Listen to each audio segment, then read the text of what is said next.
Hi guys, and today it's time to pick the team to play Bristol City in our first away game of the season. So let's get started. In goal, Anthony Patterson. The race Michael, I thought he had a solid game last week. Anything he had to claim, he did, and didn't put like a foot run, and he made one arguably because he was saved the second contender when that Pando had a pop shot and he tipped onto the bar. So I thought he had a solid first game in the championship. So yeah. Right centre back Dan Ballard. The reason why he really impressed me last week, if I'm in total honesty, he's a good young centre back who can play out from the back, and I think he'll do really well. One thing I would say, he does need to be careful as if I had a proper referee, he could have been sent off. But I really like him. I really like him as a person, as what he said as well. It amazed him, and I think he'll do really well this season. Young and will only get better. So yeah. Middle centre back Danny Bath. The reason why, because I thought Bath had a really good game on the weekend.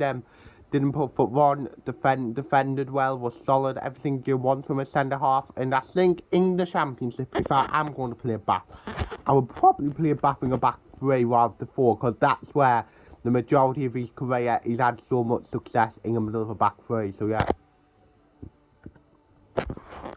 Left centre back Dennis Serkin. The reason why, because I thought Dennis Serkin really had a good game at left centre back the other day as well. Didn't put foot wrong, made a few decent challenges and stuff like that.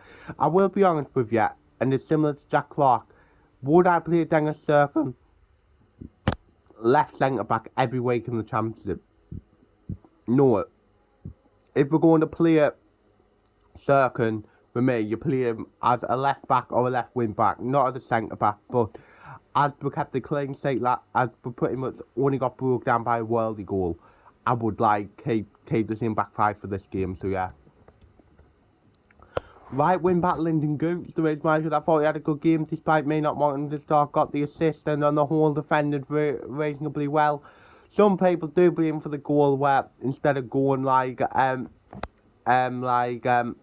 forward, he went back. What I can understand, but I still think if you look at the midfield, Evans and Onai in particular, the midfield has got to be doing a lot better than what they're being a lot stronger in the challenge. So yeah. Then first centre mid Corey Evans. The reason why is because he had a good. He didn't have his best game, and I think it was it kind of opened people's eyes a bit and showed why he got released by Blackburn and why he ended up in League One.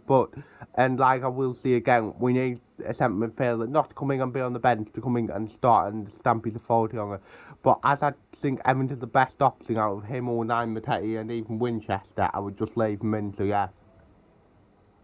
The next one, Dan Neil, because I did think Dan Neil did have his moments in the game where he twisted and turned and got past really well. The second half, he didn't really oppose himself on the game, and he was very lucky, not to pretty much give them a goal, as God missed a chance. But yeah, I will keep him, as I think he will get better, and you've got to stick with him. So yeah. Left wing back Jack Clark. The reason why, because I thought he did better than what he actually would have if you put him left wing back. Obviously got the goal and on the whole defended well as well. It's like Serkin. Would I play Jack Clark every week left wing back in the championship? No, but I will play him left wing back this game to try and keep a bit of continuity. So yeah. Then my only change, Pat Robertson for Elliot Embleton. The reason why, because I don't think it was Embleton's best game, and I definitely not writing him off in the championship, but I'll go for Pat Roberts this game, and I think it could suit him more, where when we're on the counter attack, he could maybe break forward. And to be fair, it was a shock to me that he was left on the bench last week. Of course, it was a game plan, there was a reason for it, but I'll give him the start this week. So yeah.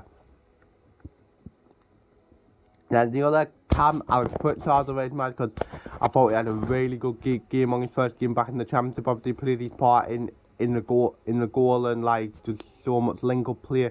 Was unlucky not to have an assist when Clark fired straight at the goalkeeper. And Alex Pritchard, like I said last week, is a championship player. How we got him when we're in League 1 and 11, I think he's a top-end championship player. And like I said last week, he'll do really well for us this season. So yeah. Then striker Ross Stewart, the reason why How that word, I thought he had the best game he could without the referee protecting him. The amount of fouls he got what he didn't get given was an absolute joke. But they were ragging him about, they were doing this, that, and whatever. Ever, of course, was unlucky enough to score where he did fall more into a good save, and I think he had the best game he could, if you get what I mean, with getting ragged about and stuff, so yeah. Now on the bench, Alex Pass, Try Hume, Bailey Wright, Luke O'Nine, Ellis Sings, Jack Diamond, and Elliot Embleton. Yeah, so what's my score prediction? I could either say this being in another draw, but I'm going to go positive and go Bristol City 0, Sunderland 1, and then going to see Lyndon Goots will build on like his assist last week with a goal this week. So yeah, that's the end of the video. Leave your team in the comments. Do you agree with it? Do you not just leave your opinion? So yes, that's the end of the video. Hope you've enjoyed it. Like, subscribe, view, comment, and see ya.